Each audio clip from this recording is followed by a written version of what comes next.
lesson number 10 lines and angles. So students, today we will start with our lesson number 10, ठीक है, lines and angles. So let's begin with our chapter. यहाँ पे सबसे पहले मैं आपको बताऊंगा कि लाइन सेगमेंट क्या होता है, ठीक है, ये आपने पढ़ा भी होगा पहले। दो पॉइंट्स को, अगर दो पॉइंट है ये, ठीक है, इसको अगर हम ज्वाइन कर देते हैं तो ये क्या हो जाता है, लाइन सेगमेंट, ठीक है, ए और बी। और नेक्स्ट है आपका लाइन। अगर मैं यहाँ पे एरो प्लेस कर दूं, ठीक है, एरो मैं प्लेस कर दूं यहाँ पे, यहीं पे बस एक साइड पे मैंने एरो प्लेस किया है, ठीक है, तो ये रे हो जाएगी। क्या हो जाएगी, रे। मतलब कि एक पॉइंट इसका यहाँ है और इस लाइन को हम अभी और आगे तक बढ़ा सकते हैं, ठीक है, ये क्या हो जाएगा, रे। रे हम इसे वो कहते हैं कि एक पॉइंट इसका यहाँ हो और जो दूसरा हो उसको हम खूब आगे तक लेके बढ़ा दें, उसको हम क्या कहेंगे स्टूडेंट्स, रे, ठीक है। इसका फिक्स पॉइंट होता है, फिक्स्ड एक पॉइंट होता है रे का।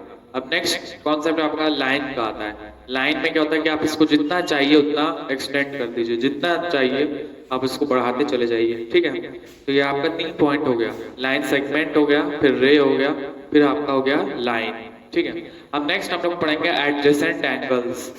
एडजेसेंट मतलब क्या होता है, सटे हुए दो एंगल जो सटे हुए होते हैं, मतलब एक साथ अगल बगल में, उसको हम कहते हैं एडजेसेंट एंगल। एडजेसेंट उसको कहते हैं, ठीक है। अब यहाँ पे हम लोग पढ़ेंगे एडजेसेंट एंगल, ठीक है। जैसे ये आपका 90 डिग्री का एक एंगल है, इसका मैं नाम दे रहा हूं, ये आपकी एक रे जा रही है, ठीक है, ए बी और ये सी, ठीक है, और ये आपका इसको मैं नाम दे रहा हूं ओ। यहाँ पे जो ये एंगल है, angle A O B, A O B and angle B O C, ठीक है, and angle A O B लिया है तो हम लोग उसको सी ओ बी ले लेंगे, ठीक है। ए ओ बी यहां से तो सी ओ बी, मतलब ये वाला एंगल और ये वाला एंगल, समझिए बात। ए ओ बी ये वाला एंगल हो गया आपका, फिर सी ओ बी, सी ओ बी ये वाला कौन सा एंगल हो गया, ये वाला, ठीक है। ये दोनों एंगल जो है स्टूडेंट्स वो एडजेसेंट एंगल्स हैं। एडजेसेंट एंगल मतलब क्या हुआ कि सटे हुए हैं, दोनों मिले हुए हैं। ये एंगल और ये एंगल दोनों कौन से एंगल है, एडजेसेंट एंगल। 3 शर्तें होती हैं। शर्तें क्या होती है, they have a common vertex. तो यहाँ पे इसकी कॉमन वर्टेक्स क्या है, ओ। ओ क्या है इसका स्टूडेंट्स, कॉमन वर्टेक्स है, ठीक है। वो क्या है, कॉमन वर्टेक्स, और एक कॉमन आर्म होना चाहिए जो दोनों में कॉमन हो। तो यहाँ पे कॉमन आर्म आपका है ओ बी, ठीक है। कॉमन आर्म क्या है यहाँ पे आपका, ओ बी। ओ वर्टेक्स है, ठीक है, कॉमन वर्टेक्स है ओ, ठीक है, कॉमन। फिर आपका कॉमन आर्म होना चाहिए, कॉमन आर्म। कॉमन आर्म यहाँ पे क्या है, ओ बी। ओ बी जो है आपका क्या है, कॉमन आर्म है। ओ वर्टेक्स है, ये भी कॉमन है, ओ बी कॉमन आर्म है। और नेक्स्ट है other, their other arms lies in the opposite side of common arm. तो ये इसका जो कॉमन आर्म है, ये arm O A and O C, ठीक है, O A and O C are opposite,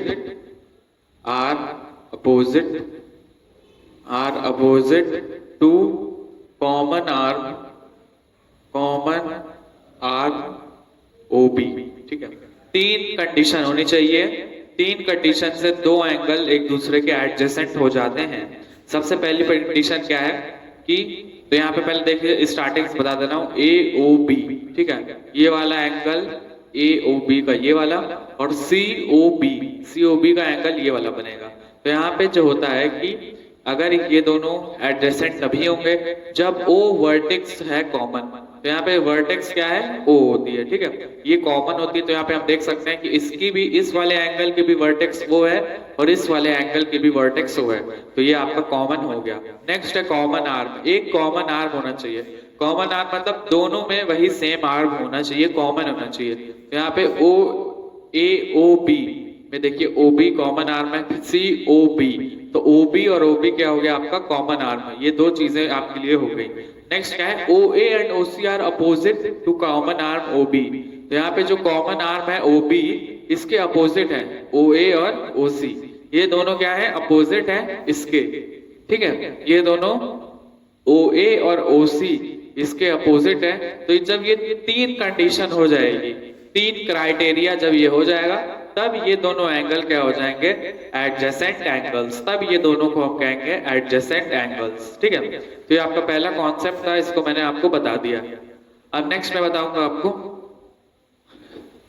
adjacent angles के बाद आपका लीनियर पेयर। लीनियर पेयर क्या होता है, ये मैंने एक लाइन खींच दी, कितने डिग्री की है ये, 180 डिग्री की। ठीक है, इस पे मैंने एक ऐसे एंगल प्लेस कर दिया, एक एंगल मैंने ऐसे प्लेस कर दिया। अब ये जो फिगर है ये क्या है, ये लीनियर पेयर है। ठीक है, क्या है, लीनियर पेयर। इसकी कंडीशन क्या है, non common arms are opposite raise.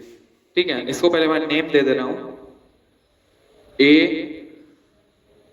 फिर B, फिर यहाँ पे C और ये O। ठीक है, इसकी कंडीशन क्या है, मेन कंडीशन ये है, non common arms are opposite rays. Non common arms are opposite rays, opposite rays. ठीक है, सिंपल है, कुछ इसमें समझने की बात नहीं है। नॉन कॉमन आर्म क्या हो गया यहाँ पे, नॉन कॉमन आर्म, वो आर्म जो कॉमन ना हो। तो यहाँ पे बस एक ही आर्म कॉमन है, O और B। OB जो है वो कॉमन आर्म है, और नॉन कॉमन आर्म क्या हो गया, OC हो गया एंड OA हो गया। ठीक है, OC and OA are opposite rays. तो आप देख सकते हैं ये इसके अपोजिट डायरेक्शन में जा रहा है और ये इसके अपोजिट डायरेक्शन में जा रहा है। इसका मतलब क्या हुआ कि एंगल AOB, एंगल AOB, इसको हम लोग बीच में रखते हैं। ठीक है, तो बीच में रखते हैं, तो हम इसी की बात कर रहे हैं यहाँ पे। And angle COB, angle COB are नहीं, form linear pair, form linear pair. ये दोनों क्या बना रहे हैं स्टूडेंट्स, लीनियर पेयर ये लोग बना रहे हैं। ठीक है, तो ये आपका हो गया कॉन्सेप्ट। नेक्स्ट, जो नॉन कॉमन आर्म होनी चाहिए वो अपोजिट होनी चाहिए, इससे हम लोग इसको लीनियर पेयर में डिफरेंशिएट कर पाएंगे। ठीक है, अब नेक्स्ट देखिए क्या है, वर्टिकली अपोजिट एंगल। ठीक है, vertically opposite angle.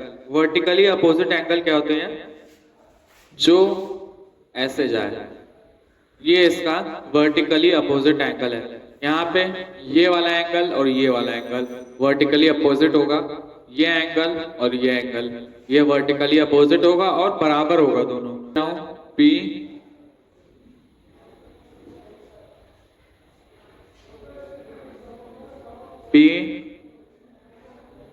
P Q। ठीक है, P ये है, Q ये है, फिर R और ये S। ठीक है, ये नाम हो गया, और ये O। अब यहाँ पे देखिए इसकी शर्त क्या होती है, शर्त ये होती है, two angles formed by intersecting lines. ठीक है, two angles formed by intersecting two lines. दो एंगल जो फॉर्म होते हैं दो लाइन के इंटरसेक्ट होने पे, तो यहाँ पे जब ये वाली लाइन और ये वाली लाइन इंटरसेक्ट होगी तो एक तो एंगल ये फॉर्म होगा, ये और दूसरा ये दोनों फॉर्म होगा कि ये वाला एंगल और ये वाला बराबर है। अगर मैं इसको नाम दे दूं 1 और ये 2 और 3 और ये 4, अगर मैं स्टूडेंट इसको ऐसे नाम दे दूं तो यहाँ पे एंगल 1 जो होगा वो इक्वल होगा एंगल 2 के। ठीक है, और एंगल 3 जो होगा वो एंगल 4 के बराबर होगा। ठीक है, और इन चारों को जब हम ऐड कर देंगे, angle 1 plus angle 2 plus angle 3 plus angle 4, जब इन सबको ऐड कर देंगे स्टूडेंट्स, तब कितने डिग्री का एंगल फॉर्म होगा आप बताइए। देखिए 180 ये और 180 ये, 360 डिग्री का एंगल फॉर्म होगा। कितने डिग्री का एंगल फॉर्म होगा, 360 डिग्री का ये सारे मिलके एंगल बनाएंगे।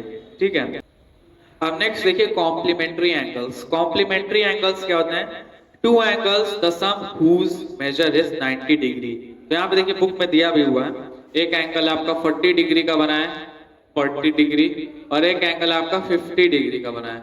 इन दोनों को ऐड कर दीजिए तो कितना हो जाएगा, 50 प्लस 40 90 डिग्री। ठीक है, तो जब दो एंगल का सम 90 डिग्री होगा उसको हम कहेंगे कॉम्प्लीमेंट्री एंगल। अगर एक एंगल 35 का है और दूसरा एंगल 60 का है तो कितना हो गया, 95 डिग्री। तो ये गलत हो जाएगा, ये आपका कॉम्प्लीमेंट्री एंगल नहीं होगा। कॉम्प्लीमेंट्री एंगल होने के लिए दो एंगल का सम कितना होना चाहिए? 90 डिग्री। तो यहाँ पे अगर एक 30 हो गया तो एक अगर 60 भी हो जाएगा तब भी 90 हो जाएगा और ये भी कॉम्प्लीमेंट्री एंगल हो जाएगा, ठीक है। लेकिन 90 होना चाहिए एग्जैक्ट, 95 होगा या 90 से कम होगा तो वो माना नहीं जाएगा। फिर नेक्स्ट है सप्लीमेंट्री एंगल। सप्लीमेंट्री एंगल जैसे ही होता है दो एंगल जिनका सम कितना होना चाहिए? 180 डिग्री।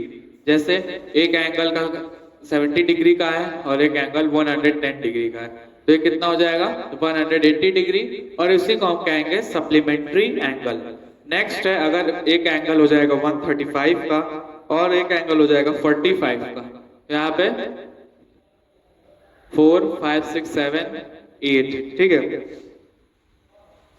इसको ऐड करिए 35 45 55 65 75 और ये 80, 180 डिग्री का एंगल यहाँ पे भी बन रहा है, तो ये भी आपका सप्लीमेंट्री एंगल हो जाएगा। जब दो एंगल का सम 90 डिग्री होगा तो वो होगा कॉम्प्लीमेंट्री, और दो एंगल का सम 180 डिग्री हो जाएगा तो वो हो जाएगा सप्लीमेंट्री, ठीक है। यहाँ पे थर्ड को मैं बता देता हूँ। थर्ड में आपको कॉम्प्लीमेंट फाइंड करना है। मैंने आपको बताया था कि कॉम्प्लीमेंट्री एंगल्स का सम कितना होता है? 90 डिग्री। दो एंगल का सम 90 डिग्री होगा तो वो क्या हो जाएगा? Complementary angle. x degree plus x degree, दोनों का सम कितना होगा? 90 डिग्री, तो उसका क्या हो जाएगा? कॉम्प्लीमेंट। जब दो एंगल का सम 90 डिग्री होता है उसे हम कहते हैं कॉम्प्लीमेंट्री एंगल। यहाँ पे 25 दिया हुआ है, तो एक अगर 25 है तो प्लस x डिग्री का होगा ये इज इक्वल टू 90, ठीक है। x क्या हो जाएगा? x is equal to 90 minus 25, फिर x इज इक्वल टू जितना आएगा उतना डिग्री लगा के लिख लीजिएगा, वही आपका आंसर हो जाएगा, ठीक है। इक्वेशन में डिग्री ना लगाइएगा, इसको तो मैंने आपको एक्सप्लेन करने के लिए बता दिया है। लास्ट में जब आपका आंसर आ जाए तो यहाँ पे डिग्री लगा के उसको पुट कर दीजिएगा। Exercise 10.1 problem number 6, two complementary angles differ by 26 degree, find the angles, ठीक है। तो हम जानते हैं कॉम्प्लीमेंट्री एंगल्स क्या होता है कि जब दो एंगल्स का सम 90 डिग्री होता है उसी को हम कहते हैं कॉम्प्लीमेंट्री एंगल। यहाँ पे देखिए दिया है कि जो दो एंगल्स हैं, जो दोनों एंगल्स एक दूसरे से डिफर कर रहे हैं 26 से, ठीक है। तो चलिए हम स्टेटमेंट्स बना दे रहे हैं। Let the first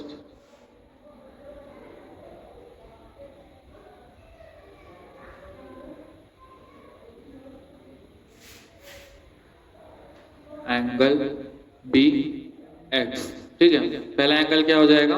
x। So another angle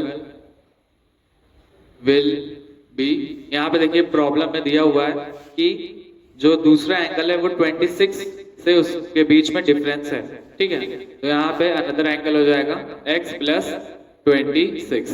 अब हम जानते हैं कि दो एंगल का सम होता है 90 डिग्री, तो उसको हम कहते हैं कॉम्प्लीमेंट्री एंगल।